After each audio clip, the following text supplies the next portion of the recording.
Conceição Pascoal, advogada e professora livre-docente do Direito Penal na Faculdade de Direito da Universidade de São Paulo.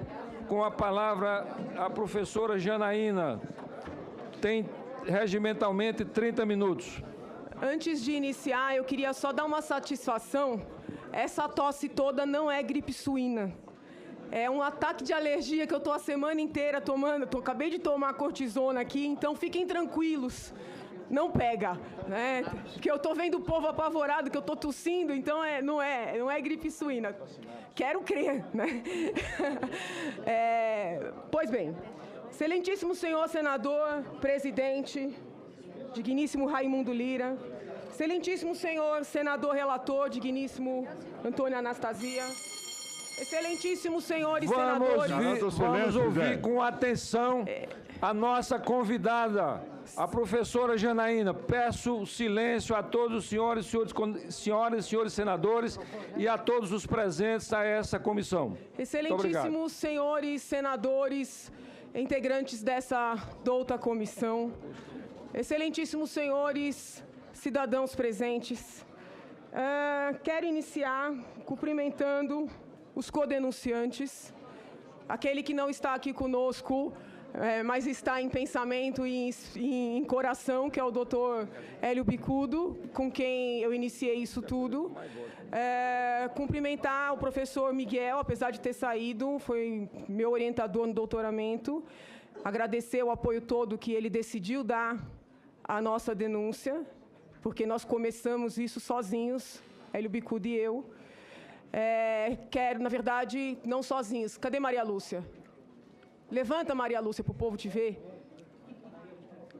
Nós começamos, Hélio Bicudo, Janaína Pascoal e Maria Lúcia. Foi Maria Lúcia que veio comigo aqui na Câmara, tomou chá de cadeira no Salão Verde.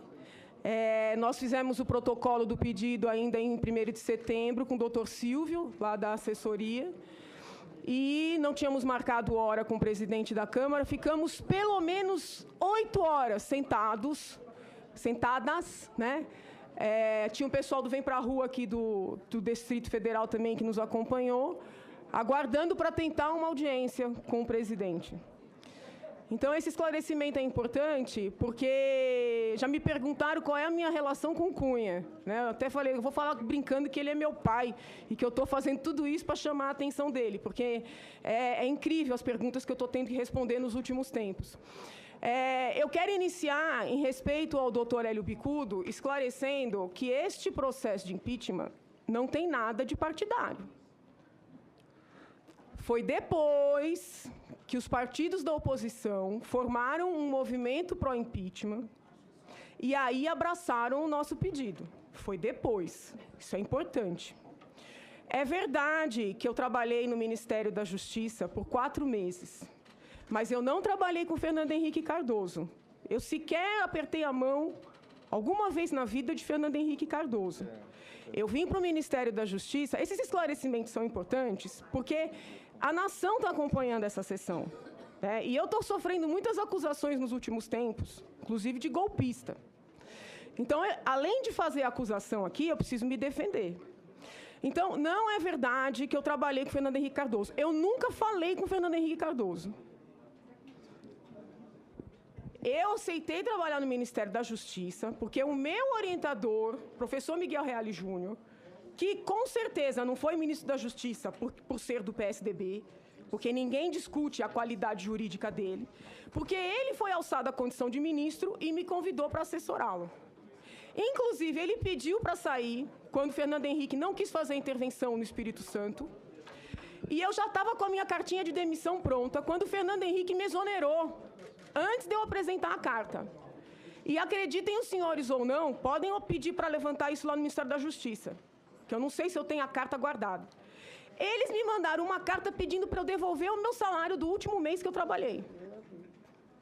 Com medo, eu devolvi o salário. Então, é esse Fernando Henrique que vocês dizem que é meu amigo. Aliás, Fernando Henrique Cardoso demorou muito para apoiar isso aqui. Tenho mágoa dele por causa disso.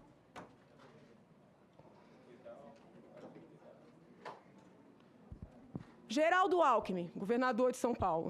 É verdade que eu trabalhei em 2002, quando estava a transição de Covas, que Deus o guarde e tenha, para Alckmin, é verdade. Mas eu nem apertei a mão de Geraldo Alckmin, nunca na minha vida. Eu não estou dizendo isso porque eu não apertaria, não é isso não, é só para que fique claro, porque parece que eu sou amiga do homem. Eu nunca falei com esse homem na minha vida. Eu assessorei professora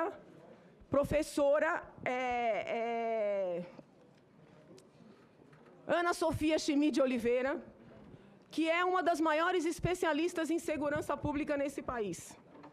Professora Ana Sofia não tem filiação partidária. Foi com ela que eu aprendi quase tudo que eu sei de segurança pública. Então, não foi Geraldo Alckmin que me convidou.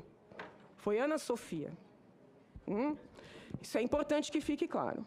Depois, eu presidi por 3 ou 4 anos o Conselho Estadual de Entorpecentes, um cargo honorífico sem remuneração. E, neste cargo, fiz muita amizade com o povo da Senad durante o governo Lula. Fui convidada a participar de projetos da Senad do governo Lula. Os senhores podem levantar reuniões das quais eu participei no gabinete da Presidência da República, na Avenida Paulista, convocada no dia que a Presidência da República ligava assim: a Presidência da República está convocando a senhora, doutora. 3 anos sem ganhar um tostão. Eu trabalhei nesse projeto da Senad por amor à causa. Tenho provas, porque fui apresentar o projeto na Faculdade de Medicina da USP, numa sessão presidida por o doutor Ricardo Quimente, que foi era na época, presidente do Conselho do CNJ. Doutor Quimente, não sei se é a favor do impeachment ou ao contrário, mas se for chamado a testemunhar, vai dizer a verdade, que eu fui lá apresentar um projeto do governo Lula. Por que eu abandonei o projeto? Porque eles queriam que eu assinasse um texto com o qual eu não concordava. Eu fui para os Estados Unidos estudar a relação de droga e crime, voltei, escrevi um trabalho sustentando relação, sim, entre droga e violência, não estigmatizando que todos os usuários fossem violentos, mas mostrando tecnicamente essa relação, e a Senad não aceitou.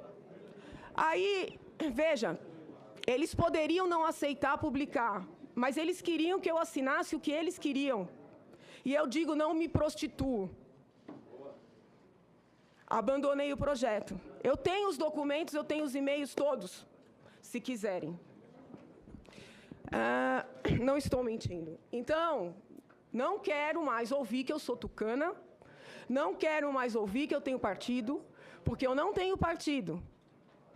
Não tenho críticas específicas aos tucanos no que diz respeito à administração. Mas acho que nós estamos nesse quadro por eles serem uma oposição fraca. Vejam a minha personalidade e percebam se eu sou tucana. Então, eu quero só esse esclarecimento à nação. Porque foi a nação que pagou minha passagem, porque hoje eu estou aqui convidada pelo Senado, o Senado pagou minha passagem, foi o povo brasileiro que pagou minha passagem. Então, eu tenho que dar esse esclarecimento à nação. Inclusive, doutor Hélio Bicudo, quando ia ser candidato ao Senado, a pedido do Dom Paulo Evaristo, abdicou de concorrer a favor do Fernando Henrique. Não sei se Fernando Henrique sabe disso, mas até hoje não deu um telefonema a ele para agradecer.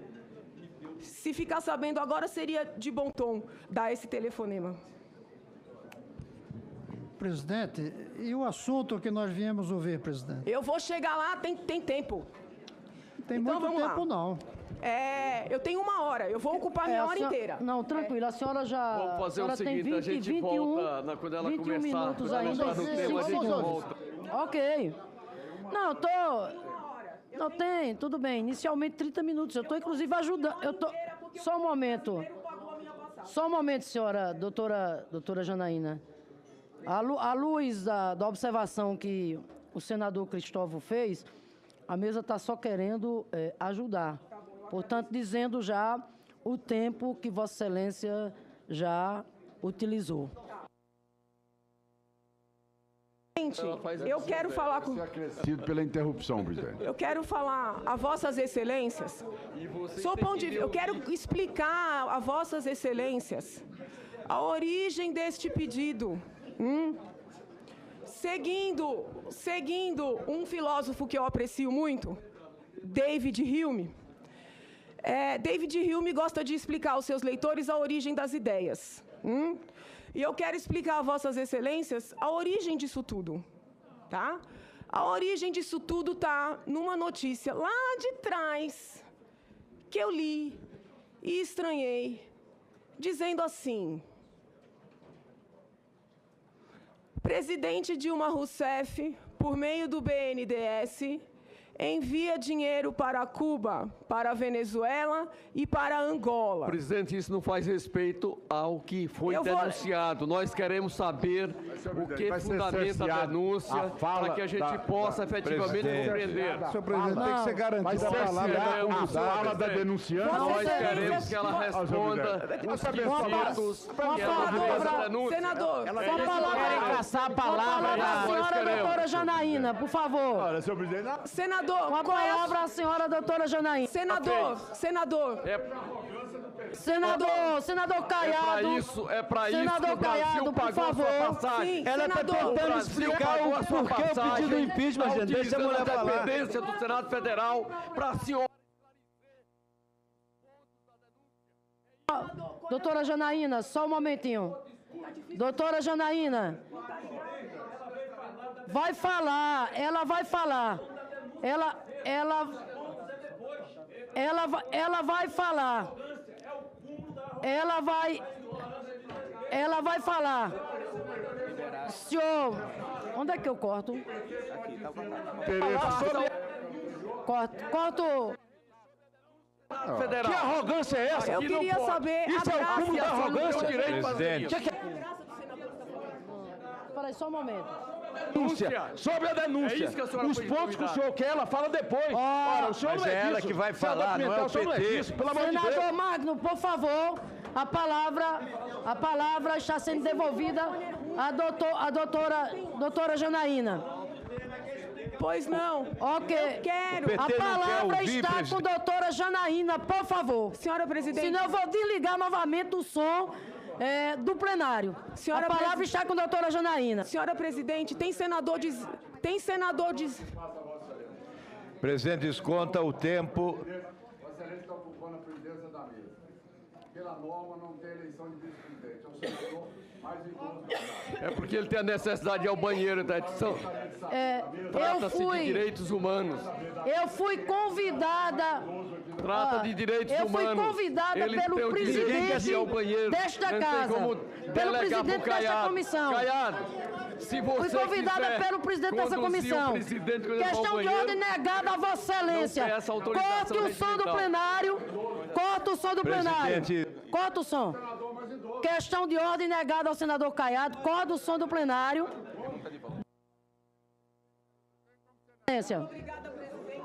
Presidente, tem senador dizendo E agora, só um momentinho, doutora Janaína. E agora que o presidente retornou, com muita honra, eu devolvo a presidência A senhora dos acaba de trabalhos, sofrer certo? impeachment. E quantas vezes ele me convidar, aqui estarei. Então vamos lá. Eu só pergunto se Vossas Excelências estão ouvindo, porque tem um senador dizendo que não está ouvindo. Está ouvindo? O senador que questionou, desculpa, não sei a sua graça, Excelência, Mas eu sei o nome da senhora. Isso, então vamos lá. Deixa eu só explicar. Quando eu vi essa notícia do envio do dinheiro para Cuba, para Angola e para Venezuela, eu estranhei. E aí eu comecei, na condição de cidadã, a apurar essa remessa. Porque acendeu uma luzinha o fato do dinheiro ir sob sigilo. Porque a Constituição Federal determina que verbas públicas sejam aplicadas... Tá ruim o som? Tá. Sejam aplicadas com transparência, tá? Eu peço, por favor, silêncio, que eu estou sem voz. É questão de saúde, eu estou sem voz. Eu peço, por favor, silêncio. Eu peço mais uma vez a colaboração das senhoras senadoras, dos senhores senadores, dos presentes a esta comissão. Vamos prestigiar a presença da doutora Janaína aqui, fazendo silêncio e atenção, evitando o diálogo paralelo para que possamos ouvir com atenção e valorizar, porque ela está aqui espontaneamente como convidada. Então, ela tem que ser bem tratada e bem recebida por todos nós. Com a palavra, a doutora Janaína. Muito obrigada, Excelência. Então, Excelências, eu tenho ouvido aqui Vossas Excelências, tenho ouvido o ministro Cardoso falando na imprensa, sei que tem professores universitários gravando vídeos e dizendo que Lava Jato, que essa remessa de dinheiro para o exterior, que isso não está na denúncia. Está. Página 7 da denúncia. Independentemente de qualquer... Eu vou ter que ler, porque o povo tem que saber o que está na denúncia. Independentemente de qualquer antecipação de juízo sobre a culpa, estando o presidente da Odebrecht preso, sendo fato notório que o presidente Lula lhe prestava assessoria nos contratos firmados e mantidos com o poder público, não seria caso, no mínimo, de a presidente Dilma Rousseff afastar-se, ao menos institucionalmente, de seu antecessor? Aí vem, ouçam, por favor, que isso é sério e grave. Necessário apontar que... Isso é sério e grave. Apesar da edição da Lei de Acesso à Informação, os montantes enviados para Cuba e Angola receberam a chancela de sigilosos. Estranhamente, as empresas, tão bem representadas pelo ex-presidente, indissociável da atual presidente, segundo consta, conduziram obras nestes países. Essa denúncia não faz mais parte. Não faz parte. Então eu vou... Nós estamos querendo a palavra. Então, senadores, senhores senadores, por favor, vamos ouvir com atenção. Essa matéria, senhor presidente, não faz parte. A doutora Janaína é uma convidada, ela veio aqui espontaneamente. Então vamos entrar no direito. Silêncio, por favor. Vamos entrar no direito. Mas ela tem que falar, presidente, sobre o objeto da denúncia. Senhor presidente, corta o som do plenário. Vossa Excelência é a primeira inscrita. Senhores, eu quero só que fique claro para o povo brasileiro, por favor. Se Vossas Excelências não me deixarem falar, vai ficar difícil. Quero. Excelências, eu quero que fique claro. Pela ordem, presidente. Se a senhora falar sobre Eu quero que fique claro para o povo brasileiro que a denúncia ofertada em face da presidente Dilma tem 65 páginas. Dessas 65 páginas, 15 páginas tratam de Lava Jato e de Petrolão. Eu contei ontem à noite. Pois bem, vou chegar nesse ponto. Senhor presidente, pela ordem, senhor, não é possível. Questão de ordem, senhor presidente. Fica interrompendo a convidada. O presidente acabou com essa... E não deixa a audiência... Não é possível. Eu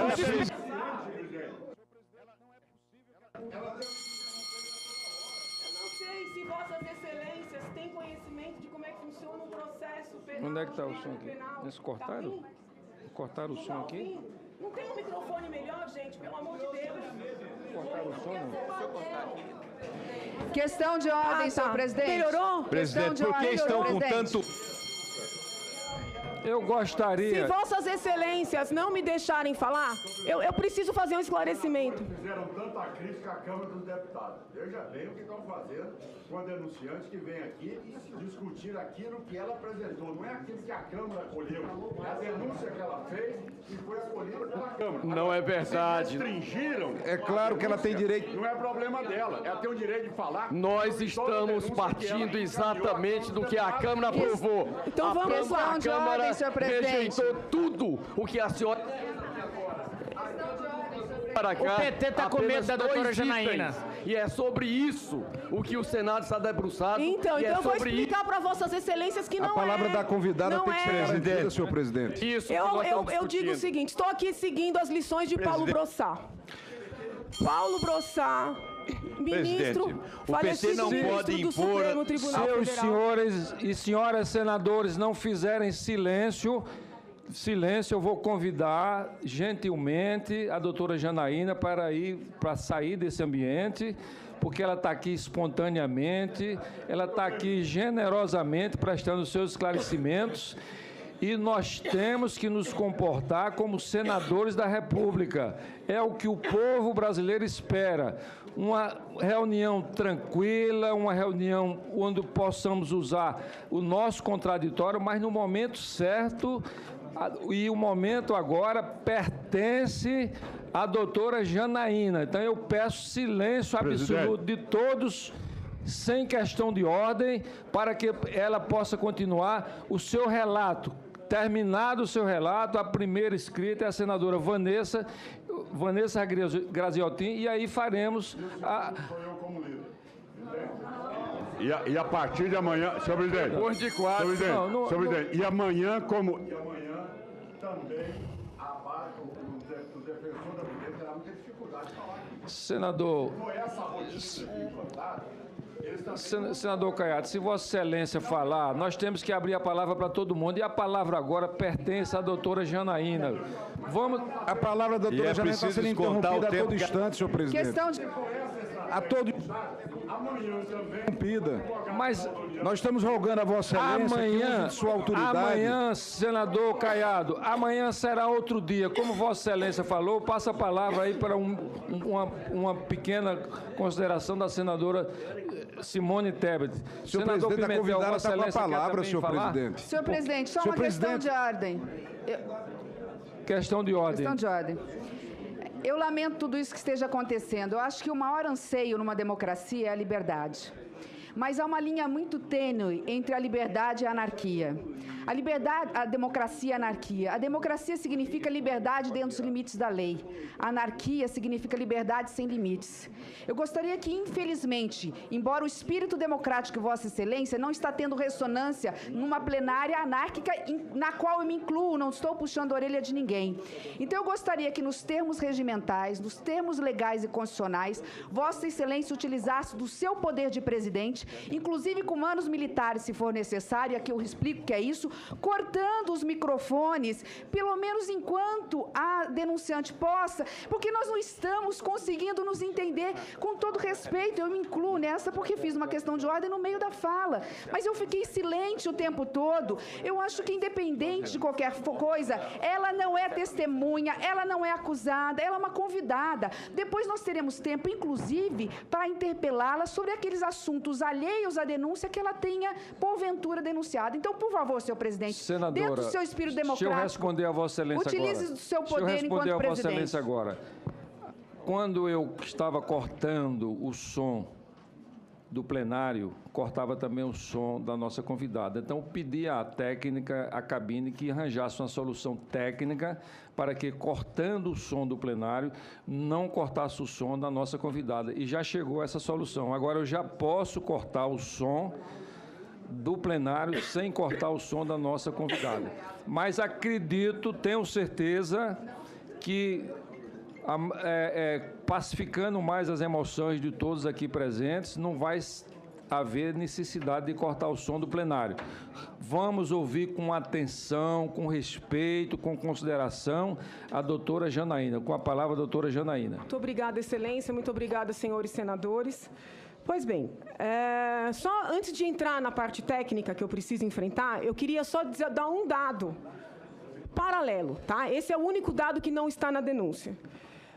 Enquanto tem gente assinando carta contra Sérgio Moro, eu tenho lido as sentenças dele, independentemente de concordar ou não.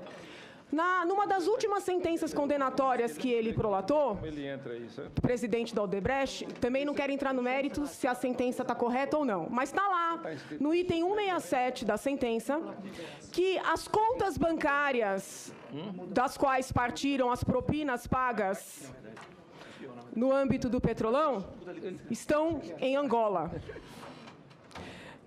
Percebem? O nosso dinheiro foi sob sigilo para Angola, As empresas representadas pelo ex-presidente, indissociável da atual presidente, foram prestar serviços em Angola. O marqueteiro de ambos, que está preso, foi prestar serviço em Angola. E o dinheiro que veio para as propinas, esse dinheiro vem em grande parte de contas que estão em Angola. Isso só fecha o primeiro pilar da minha denúncia. Se Vossas Excelências não quiserem levar isso em consideração, Vossas Excelências são soberanos, o Senado é soberano, não levem em consideração, mas eu preciso que o povo saiba que isso está na denúncia, porque eu estou passando por mentirosa. Tem gente gravando vídeo aí, falando para o povo que não tem nada de lava-jato na denúncia. Aí as pessoas me mandam e-mail, as pessoas do povo que querem entender. Aliás, eu agradeço o povo que tem mandado e-mail, pedindo esclarecimento, mandando oração, entendeu? As pessoas querem entender. Aí eles me mandam os vídeos e falam, a senhora está mentindo? Então eu preciso dar esse esclarecimento. O primeiro pilar da nossa denúncia é lava-jato, é Petrolão. O segundo pilar é pedaladas, o terceiro pilar são os decretos. Eu sou acusação, eu trago as alegações. A defesa traz as suas alegações. Vossas Excelências, que são os magistrados desta causa, vão dar a decisão, acolhendo ou a minha, ou a da defesa, ou parcialmente. Vossas Excelências são as autoridades. Pois bem,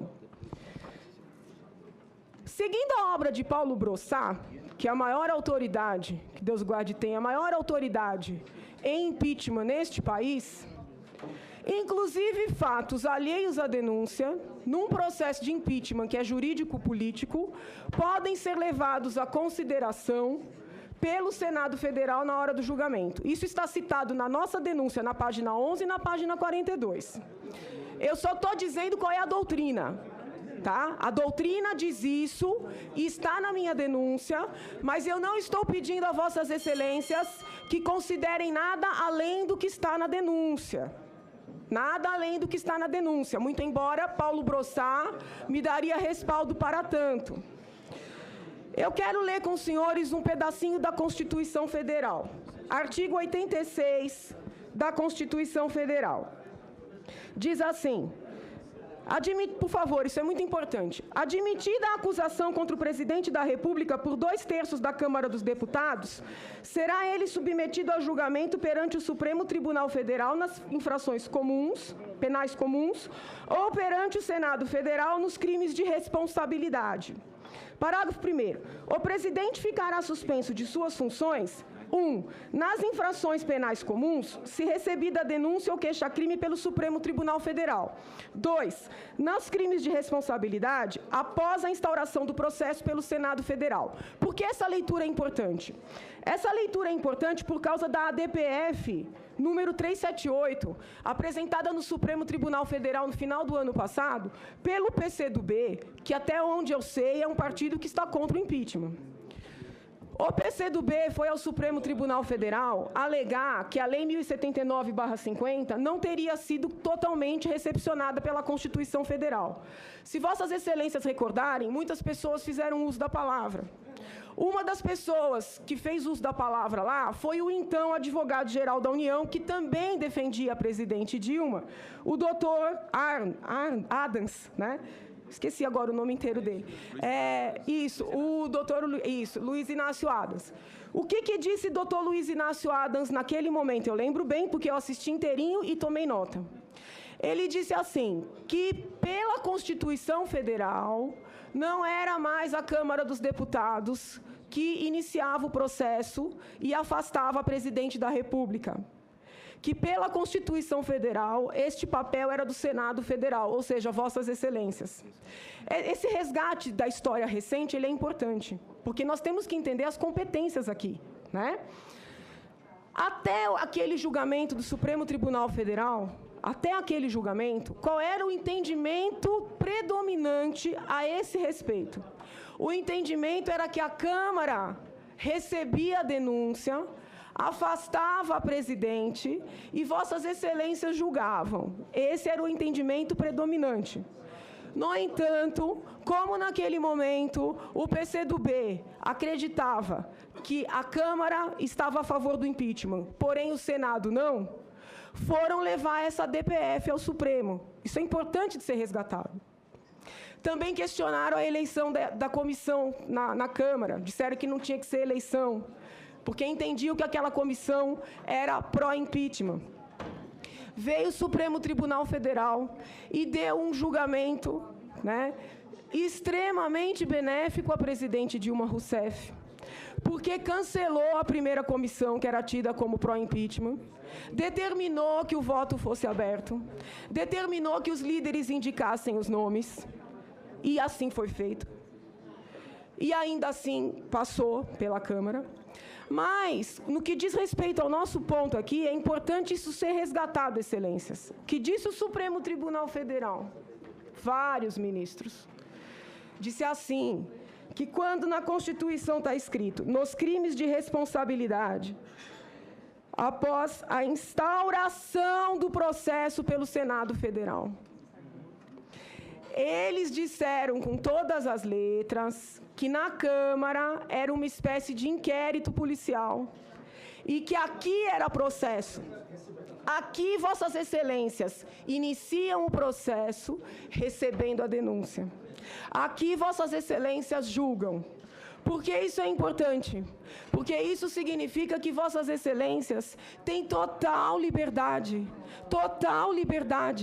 para se debruçarem sobre as 65 páginas da denúncia que foi apresentada pelos 3 denunciantes e subscrita pelos movimentos Vem Pra Rua, MBL, e nas ruas com todos os movimentos contra a corrupção.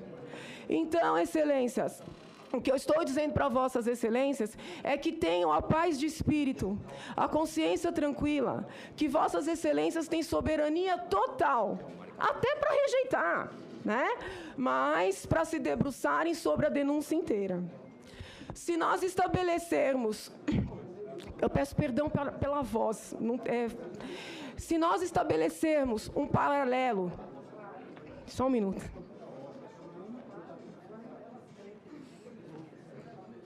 Se nós estabelecermos um paralelo, vamos continuar, Excelências.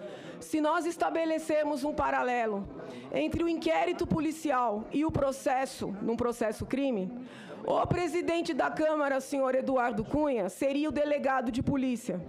E Vossas Excelências, os juízes. Quem é versado em direito aqui sabe. Por favor, senhores, por favor. A capitulação jurídica conferida pelo delegado nunca vincula o juiz. A capitulação jurídica é um norte. Essa capitulação não vincula o juiz. Então, ainda que o senhor Eduardo Cunha tivesse escrito qualquer outra coisa, Vossas Excelências teriam o poder e o dever de se debruçarem sobre a denúncia na íntegra. Vou além. Muito embora o presidente da Câmara tenha feito lá suas considerações, no final, na parte dispositiva, ele escreveu: recebo a denúncia. Qualquer iniciante em direito sabe que o que transita em julgado é o dispositivo. Então, eu nem preciso entrar nisso, porque os ministros do Supremo disseram N vezes, eu tenho anotado cada fala de um deles. Eles disseram assim: não é crível que o Senado esteja submetido ao entendimento da Câmara. Isso é uma inversão. Estou mentindo? Os ministros disseram: não é crível. Agora, parece engraçado. Se o Supremo Tribunal Federal decidiu que Vossas Excelências não estão submetidos à Câmara, sequer ao plenário 2/3, como é que estão submetidos à primeira manifestação do presidente lá atrás, a título precário? Fica a indagação para quem quiser formular para o AGU amanhã. Vamos ver o que ele pensa. Vou além.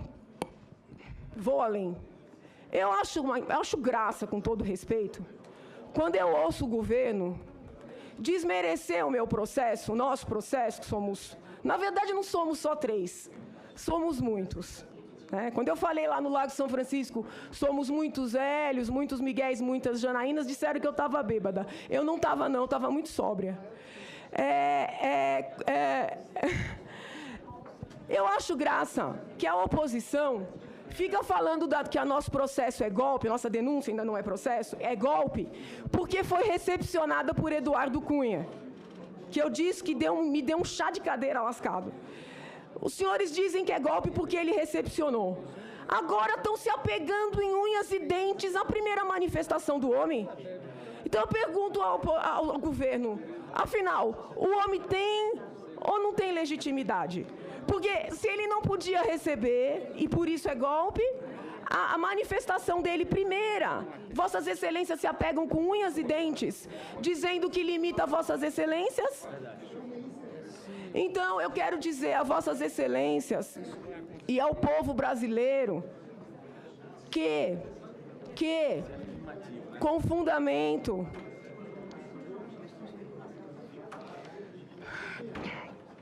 fundamento, vamos lá, com fundamento na Constituição Federal, nesse dispositivo que eu li, na Lei 1079/50, que é a lei que trata do impeachment, que o Supremo julgou que foi recepcionada, no julgamento do Supremo de dezembro, na doutrina, que Vossas Excelências têm todo o poder e mais, têm o dever de analisar a nossa denúncia na íntegra. E a nossa denúncia está estabelecida em 3 fundamentos. Por isso é que lá na Câmara eu falei na imagem do tripé, né? É Petrolão, Lava Jato, o fato de pessoas muito próximas à presidente Dilma estarem ou terem sido presas, o fato da presidente não ter afastado essas pessoas, o fato da presidente ter mandado dinheiro para os países em que as construtoras representadas por Luiz Inácio construíram as obras, e esse dinheiro ter voltado. Isso é o primeiro pilar. Se Vossas Excelências não quiserem considerar, isso sozinho ensejaria o afastamento da presidente. Então eu peço que olhem para os outros pilares. Vamos para os outros pilares.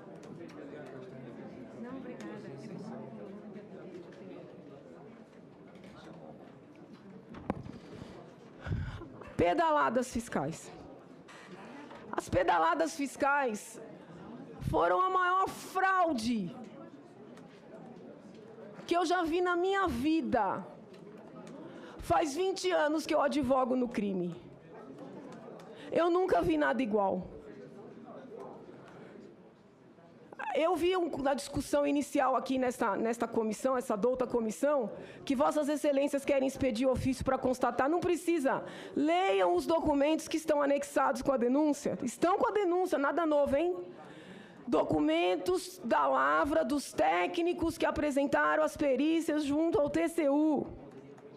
Os pareceres do doutor Júlio Marcelo. Um técnico acima de qualquer suspeita. Nós, inclusive, o arrolamos aqui como testemunha. Eu soube até que Vossas Excelências o convocaram. Nós arrolamos também 2 auditores fiscais que fizeram a apuração, porque esses técnicos têm que explicar para a nação o golpe do qual nós fomos vítimas. Inteligentemente, o advogado-geral da União, sob o ponto de vista da defesa, mas não sob o ponto de vista da União, inteligentemente, o advogado-geral da União só fala do Bolsa Família e do Minha Casa Minha Vida, dizendo que as pedaladas foram praticadas para poder ajudar o povo pobre.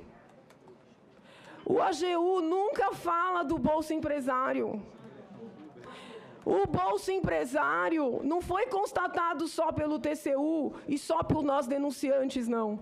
A Folha de São Paulo, o professor Miguel disse bem, com fulcro na Lei de Acesso à Informação, exigiu levantar no BNDES, que dizia que por causa do sigilo bancário não ia apresentar, quem foram os principais beneficiários de 2 programas, o Safra do Banco do Brasil e especialmente o PSI do BNDES.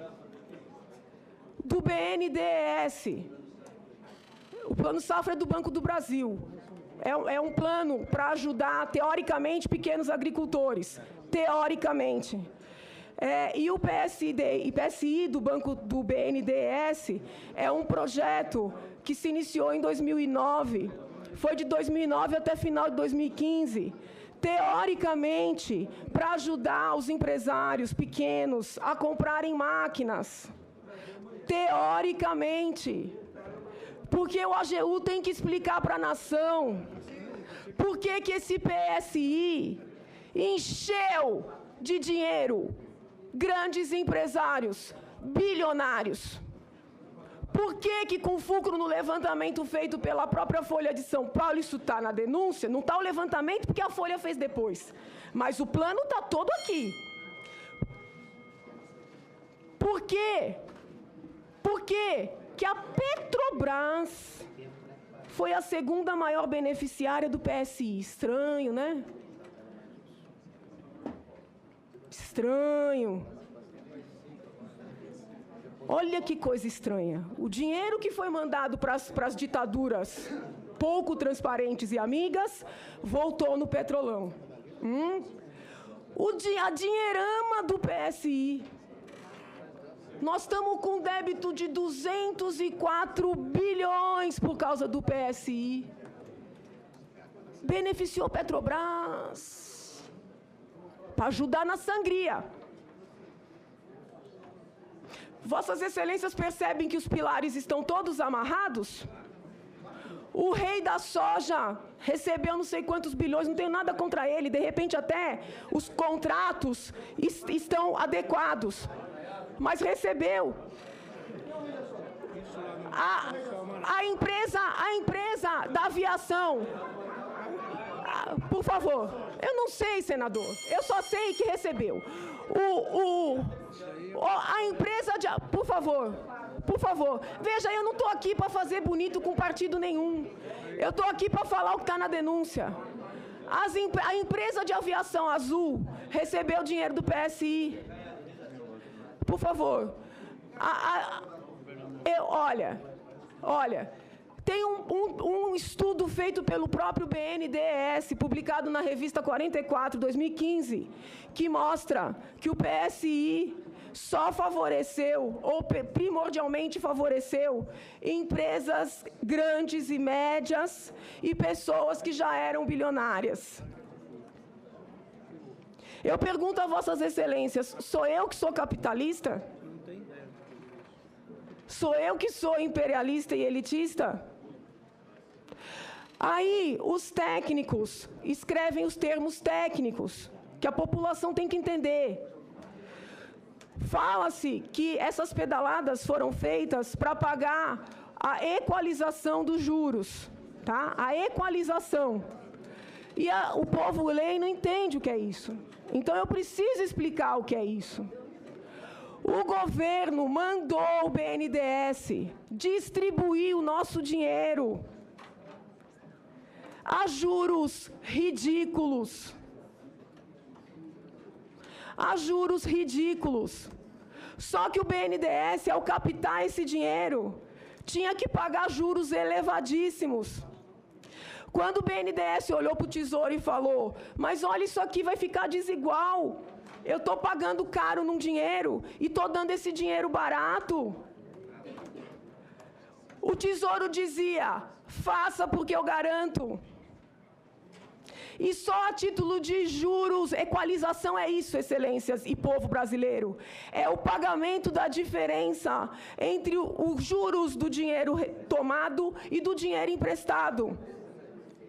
Aí o dinheiro era mandado para instituições financeiras, que essas grandes empresas têm mais como dar garantia para os bancos.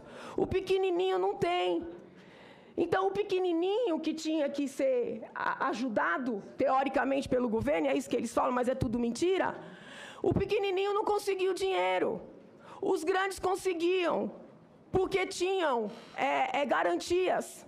Aí eu pergunto a Vossas Excelências, isso gerou emprego? Isso gerou riqueza para o país? Não, porque os bancos diziam assim, eu vou te dar com esses juros de, sei lá, 8%, você deixa aplicado aqui que vai render muito mais. Então, nós pagamos para rico e bilionário ganhar dinheiro às nossas custas. Esse é o governo que se preocupa com o social. Isso está tudo aqui descrito na denúncia, eu não estou inventando nada. Talvez por isso que o AGU, que deveria estar preocupado com o que eu estou falando, porque afinal de contas ele é advogado-geral da União, talvez por isso que o AGU esteja desesperado para restringir a minha denúncia. Né? Porque ele não tem como explicar. Eu não encontrei com ele, eu gostaria que Vossas Excelências amanhã, e eu falo como cidadã, perguntem para ele, por que o governo de vocês, de 2010 a 2015, por que vocês aplicaram nosso dinheiro tanto nesse PSI que só beneficiou o rico? E eu não estou acusando o povo do BNDES, não, porque o povo do BNDES faz análise técnica. Se o Tesouro fala, a gente banca, a gente garante, eles liberam. Fora o medo das perseguições que a gente sabe que tem.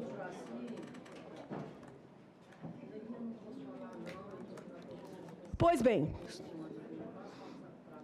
seja nos programas sociais feitos lá junto à Caixa Econômica Federal, seja nesse plano safra feito junto ao Banco do Brasil, seja no PSI feito junto ao BNDES. A verdade, pela lei, pela Constituição Federal, artigo 85, lei 1079/50, artigo 10, lei de responsabilidade fiscal, que é a lei complementar 101/2000, artigos 36 e 38, o governo não podia tomar empréstimo dessas instituições. E quando não só permitiu, mandou que essas instituições antecipassem esses pagamentos por muitos meses a fio. Especialmente em 2014, que era ano eleitoral, e na virada de 2015, até ministro Levi tentar consertar e ser expulso do governo. Quando a presidente mandou os bancos pagarem contas que eram dela, ela tomou empréstimo numa operação chamada Operação de Crédito por Antecipação. Os técnicos virão aqui e explicarão a Vossas Excelências que eu não estou mentindo. A lei de responsabilidade fiscal proíbe completamente que essas operações sejam feitas com relação a bancos públicos. Foi isso que o professor Miguel falou. Porque o Tesouro controla. Se controla, não pode instrumentalizar. Só que a lei vai além. No 36 ela proíbe isso dos bancos públicos. No 38 ela trata dos bancos privados. E vocês sabem, os senhores, desculpa, sabem o que ela diz? Que nem nos bancos privados é possível admitir essas operações em ano eleitoral. Nem nos bancos privados é possível admitir essas operações sem que as anteriores tenham sido resgatadas. Esse governo conseguiu desrespeitar triplamente a lei de responsabilidade fiscal, somente nesse pilar do BNDES, das pedaladas fiscais. Porque eles fizeram as antecipações, as operações de crédito por antecipação com bancos públicos.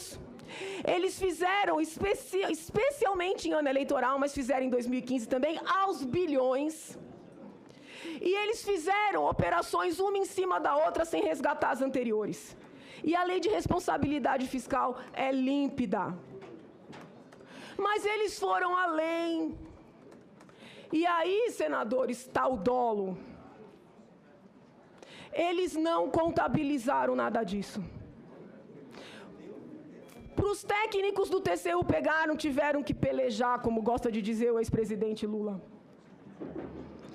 O Banco Central teve que fazer uma auditoria e demorou para conseguir pegar. Porque eles não escrituraram nada disso. Porque se não escrituraram é porque sabiam que era ilícito. É a prova do dolo. Se eles estivessem achando que estavam fazendo uma coisa regular, por que não deixar tudo bonitinho no papel?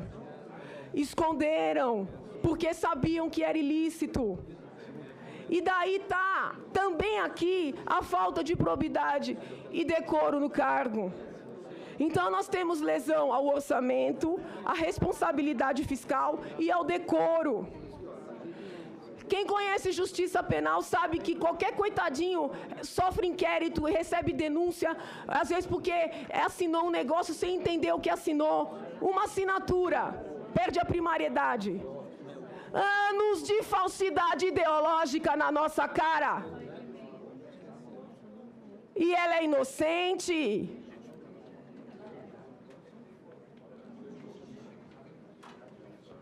Eu podia ter visto tudo isso e ficar calada, excelências? Como é que fica a minha consciência? Porque eu estudei, eu entendi o que eu estava lendo. Como é que fica a minha consciência? Se eu constatei um golpe dessa magnitude, eu vou me omitir? A minha tese de livre docência versa sobre omissão. De tanto que eu estudei omissão, eu cheguei à conclusão que eu sou a pessoa que eu tenho pavor de me omitir. Eu tinha obrigação moral de trazer isso a conhecimento de vossas excelências, que são os juízes da causa. Como é que eu ia dormir com isso? Sabendo que está cheio de gente humilde sendo condenada por coisa pequena. Eu quero que vossas excelências compreendam. As pessoas me perguntam, o que a senhora quer? A senhora quer se candidatar? A senhora quer aparecer? Eu só quero a minha consciência tranquila, pelo amor de Deus. Como é que eu ia me calar? Por dever de transparência e honestidade para com o trabalho alheio, eu deixo claro que quando eu entrei com essa denúncia junto com o doutor Hélio, eu falei apenas de Petrolão, Lava Jato e de pedaladas. Quando o professor Miguel entra, nos dando um suporte que eu agradeço imensamente, pelo conhecimento jurídico que tem, ele traz os decretos. E aí eu me debrucei sobre os tais decretos. E os tais decretos conversam totalmente com os outros dois pilares. Por quê? Porque a presidente Dilma já tinha conhecimento de que nós não tínhamos superávit nenhum. Muito embora houvesse contabilmente um superávit, houvesse a previsão de uma meta de superávit, de um resultado, ela sabia que nós não tínhamos poupança nenhuma. Sabia por causa das pedaladas, sabia por causa da sangria na Petrobras, sabia por causa do gasto desenfreado, né? O que manda a lei de responsabilidade fiscal? No artigo 9º, importantíssimo artigo 9º. Manda que a presidente, nessa circunstância, quando ela sabe que não vai ter superávit, ou seja, que não vai ter caixa, dinheiro, superávit, povo, é a poupancinha do país, entendeu? Que ela contingencie despesas discricionárias, que são aquelas que não estão, né, carimbadas, vinculadas. Mas ela não queria parar de gastar em ano eleitoral, ou no início do segundo mandato. Porque como é que ela podia parar de gastar? Diminui ministério, manda embora um monte de gente que está em cabide, fecha a TV Brasil, que só serve para fazer propaganda institucional. Não tem nada a ver com liberdade de imprensa, não. Para de gastar dinheiro em viagem, se hospedar em hotel milionário, cancelar de última hora estada, né? Mas ela não queria parar de gastar. Então, o que ela faz? Desrespeita essa casa, não contingencia, não corta gasto e baixa esses decretos não autorizados abrindo créditos. Esses decretos estão expressamente proibidos no artigo 167 da Constituição Federal, que é de 1988, excelências. Estão expressamente proibidos no artigo 10 da Lei 1079/50, que, muito embora seja de 50, foi alterado no ano 2000 justamente para prever essa proibição.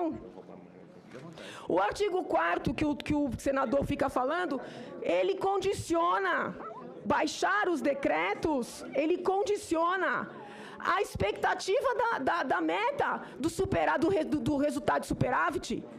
Então, ela até pode baixar, desde que ela saiba que vai ter condição. Mas ela já sabia que não ia ter, porque ela já tinha mandado um projeto para adaptar essa meta com informações mentirosas. Porque ela escreveu que era por causa da crise no exterior. E todo mundo sabe que é por causa da sangria que foi feita aqui no nosso país. Então eu digo a Vossas Excelências que Vossas Excelências tenham absoluta tranquilidade para receber a denúncia. É claro que, como denunciante, eu solicito que recebam na íntegra, porque isso tudo forma um todo que mostra o golpe do qual o meu país foi vítima. Eu peço a Vossas Excelências que façam um trabalho, que eu sei que é preliminar, mas depois no plenário, que recebam a minha denúncia na íntegra. Mas se entenderem por não receber na íntegra, que recebam cada um desses pilares, conforme o entendimento de Vossas Excelências, porque cada um desses pilares tem crime de sobra. Tem crime de sobra de responsabilidade e tem crime de sobra comum. Vossas Excelências acham que eu estou feliz de vir aqui, sem voz? Vossas Excelências acham que eu não teria gosto de ver uma mulher ter sucesso na presidência da República, independentemente do partido? Eu sou brasileira. Eu amo esta terra, mais que tudo.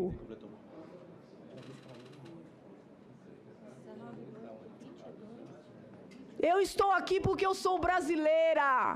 Esse é meu partido.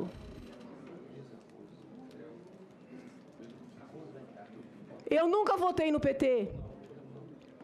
Mas quando a presidente Dilma deu a entrevista para o Fantástico, dizendo que ela sonhava ser bailarina, eu chorei. Porque eu falei assim, meu Deus, será que essa mulher vai me surpreender? É uma mulher firme. É uma mulher firme, de alma sensível. Eu criei uma expectativa enorme. Quando houve as manifestações de 2013, eu escrevi uma carta que eu queria que chegasse até ela, mas eu não tinha ninguém que encaminhasse. Porque eu queria dizer a ela, não ouça mais os marqueteiros, presidente. Vossa Excelência não é um produto. Vossa Excelência é um ser humano. A bailarina se perdeu. A bailarina se perdeu e não me deixou alternativa. Na condição de brasileira, na condição de advogada, na condição de professora de direito penal, na condição de amante, apaixonada pela Constituição Federal, eu não tinha alternativa. Depois do meu discurso no Lago São Francisco, eu tenho recebido telefonemas de jornalistas até do exterior, perguntando se eu sou pastor ou se eu sou mãe de santo. E eu respondo a eles, eu não tenho a iluminação necessária, nem para ser pastora, nem para ser mãe de santo. E compreendo que num Estado laico, se eu fosse pastora ou se eu fosse mãe de santo, o meu trabalho jurídico não seria menor. Porque Estado laico não é Estado ateu. Estado laico é o Estado que faz com que todas as religiões, né, convivam bem. Então, eu se fosse pastora, ou mãe de santo, ou professora de catecismo, teria honra em confirmar. Mas eu não sou. Eu sou apenas uma professora de direito e numa república. Esse é o livro sagrado. Esse é o livro sagrado que permite que todos os outros livros sagrados sejam respeitados e convivam bem. O que eu quero, excelências, é que as criancinhas, os brasileirinhos que estão me ouvindo, que eles acreditem que vale a pena lutar por esse livro sagrado que o PT não assinou. Por isso que eles falam em golpe. Eles nunca reconheceram a Constituição Federal. Mas eu vou lutar até o último dos meus dias para respeitar a Constituição Federal. Por isso que a nossa peça termina: verás que um filho teu não foge à luta. Só que a nossa luta não é a luta armada que eles pregam nas universidades. Doutora Janaína. Vou terminar, excelência. A nossa luta é a luta da lei, é a luta da palavra e é a luta da manifestação livre. E da liberdade de imprensa. Porque graças à imprensa é que nós conseguimos começar a puxar o fio da meada. Muito obrigada, excelências.